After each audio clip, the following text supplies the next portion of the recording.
우리는 성공의 기준을 가시적인 성과로 판단하는 경우가 많습니다. 그래서 가시적인 성과가 보이지 않으면 그것을 실패라고 규정합니다. 이런 세상의 관점으로 보면 제자들은 실패한 사람입니다.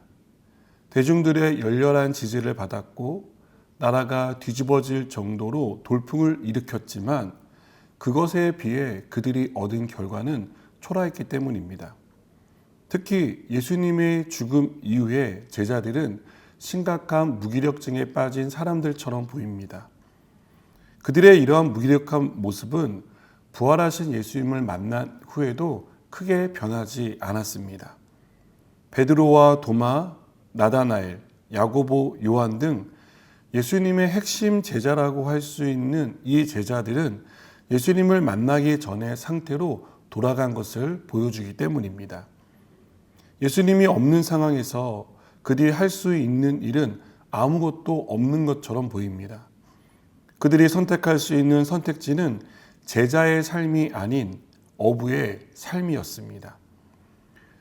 때때로 실패는 우리를 좌절시킵니다.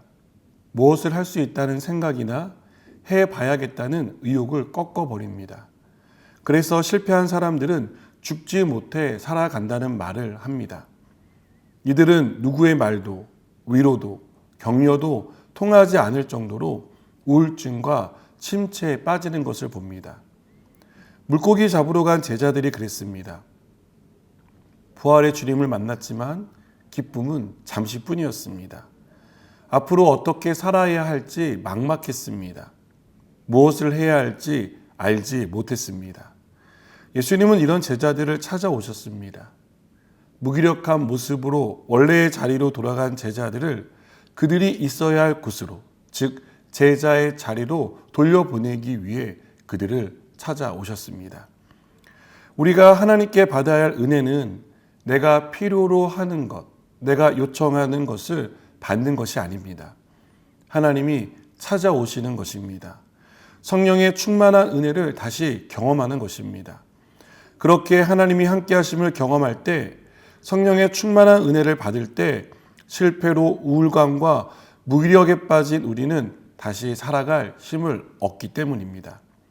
비록 아무것도 바뀐 게 없는 현실을 마주해야 하지만 하나님이 주시는 은혜로 현실이 아닌 소망을 바라보며 설 수 있습니다.